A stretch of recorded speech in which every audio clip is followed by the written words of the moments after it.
Hello, welcome to another episode of OTC.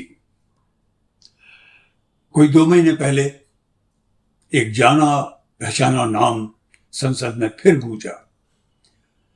फिर सत्ता पक्ष की तरफ से शोर शराबा हुआ। हमारी एक युवा सांसद महुआ मोइत्रा, उन्होंने भी पूरे दमखम के साथ उनके ऊपर आक्षेप लगाए, उसी तरह जिस तरह से राहुल गांधी ने किए थे, और उन्हें उसकी कीमत अदा करनी पड़ी थी। खैरियत है कि सुप्रीम कोर्ट के जजमेंट की वजह से उनको उनकी सदस्यता वापस मिल गई। लेकिन महुआ मोइत्रा के मामले में सरकारी पक्ष शायद ये कमर कस चुका था कि उन्हें संसद से बाहर करना है। पहले उनके मामले को स्पीकर की तरफ से एथिक्स कमेटी में ले जाया गया, वहां उसकी सुनवाई हुई और हमने देखा कि महुआ अचानक से उस सुनवाई के दौरान बहुत आक्रोश के साथ गुस्से से उसमें से निकल के बाहर आई और चली गई। क्यों आई? उन्होंने बताया कि उनके साथ जिस तरह से पर्सनल सवाल किए गए, उनके चरित्र पर आक्षेप करने वाले सवाल, जैसे उनसे पूछा गया कि आप रात में 1-1:30 बजे किससे बातें करती हैं, इस तरह के सवाल, कौन है वो, वगैरह वगैरह। एनीवे, आज संसद में एथिक्स कमेटी की तरफ से जो भी कार्यवाही हुई थी उसकी रिपोर्ट पेश की गई एथिक्स कमेटी के चेयरमैन साहब की तरफ से, और देखते ही देखते वोटिंग हुई और महुआ मोइत्रा जी की सदस्यता उनसे छीन ली गई। एक फायर ब्रांड एमपी, ताकत के साथ बोलने वाली, बेधड़क, निडर।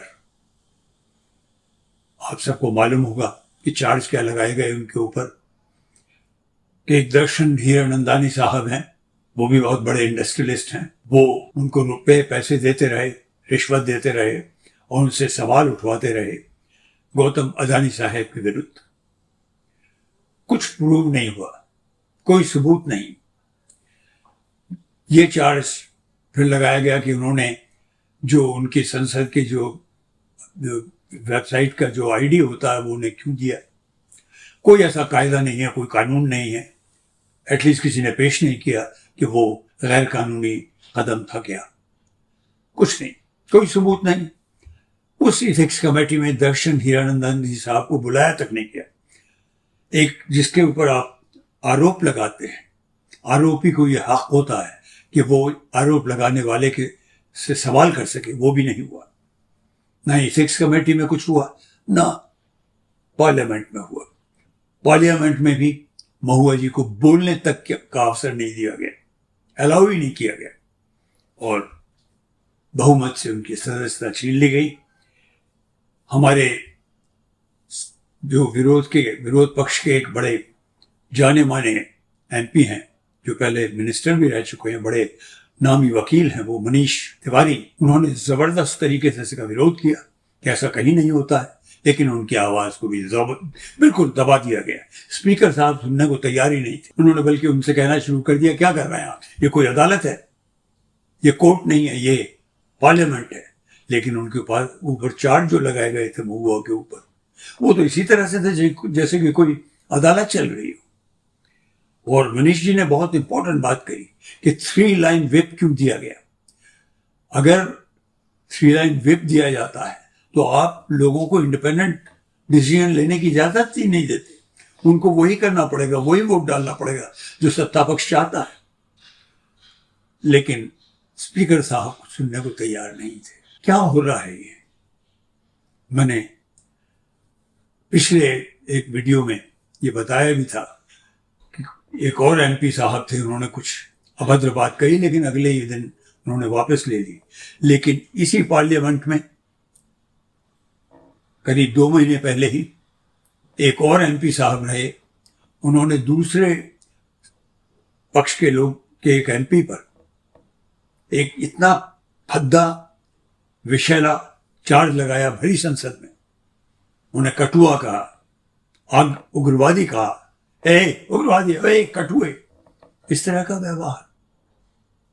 ये रमेश भिदुरी साहब थे, इनके ऊपर आज तक कोई एक्टिविटी नहीं हुई है, वो वहीं बैठे हुए हैं। ये सत्ता पक्ष के एमपी हैं। क्या होती है डेमोक्रेसी? क्या हमारी डेमोक्रेसी के मंदिर में कोई जस्टिस नहीं होगा? जो मन में आएगा वो हो जाएगा। आज का वीडियो बताने से पहले मैं बहुत कुंठित था, क्रोधित था, और आज मेरी एक बार फिर वही दरखास्त है कि हमने जो पिछला वीडियो बनाया था महुआ जी के बारे में, उसमें बड़े इंपॉर्टेंट सवाल हमने उठाए थे जो आप देख सकेंगे। और वो सवाल थे कि हम अपने इन एमपीज को किस लिए चुनकर, इलेक्शन में चुनकर भेजते हैं, इतना पैसा खर्च करते हैं उनके ऊपर। क्या हम उनको इसलिए भेजते हैं कि वो पार्लियामेंट में, सत्ता पक्ष में जो वो करना चाहें उसकी तारीफ करते जाएं, प्रधानमंत्री का गुणगान करते रहें, या इसलिए भेजते हैं, उनकी ड्यूटी ये होती है जिसकी हम अपेक्षा करते हैं कि वो सत्ता पक्ष के ऊपर सवाल उठाएं, उनकी गलत बातों के ऊपर उंगली उठाएं, उनसे पूछें कि ये क्यों हो रहा है। महुआ मित्रा को मेरे हिसाब से इसलिए सजा दी जा रही है, पनिश किया जा रहा है, बाहर किया गया है, क्योंकि उसने अपना कर्तव्य पूरा किया है, जो कि मैंने पिछले वीडियो में भी आपको बताया था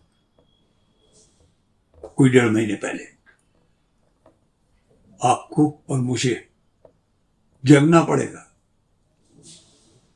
We are almost behaving like a half-dead people, we Indians. How can these parliamentarians take us for granted? Today, it is time that we dig our heels and we hold the bull by the horn. जैसे सांड के सींग पकड़ के पूछना पड़ता है, वो करना पड़ेगा हमें। जवाब दो, हमें जवाब चाहिए। हम जनता हैं, हमने तुम्हें चुनकर भेजा है। आप जो शान से रहते हैं, बड़े बड़े कारें चलाते हैं, बड़े बड़े बंगलों में रहते हैं, उसके पैसे हम देते हैं अपने टैक्स से, मेहनत की कमाई के टैक्स से। Time to ask questions. India must want to know. आज इतना ही।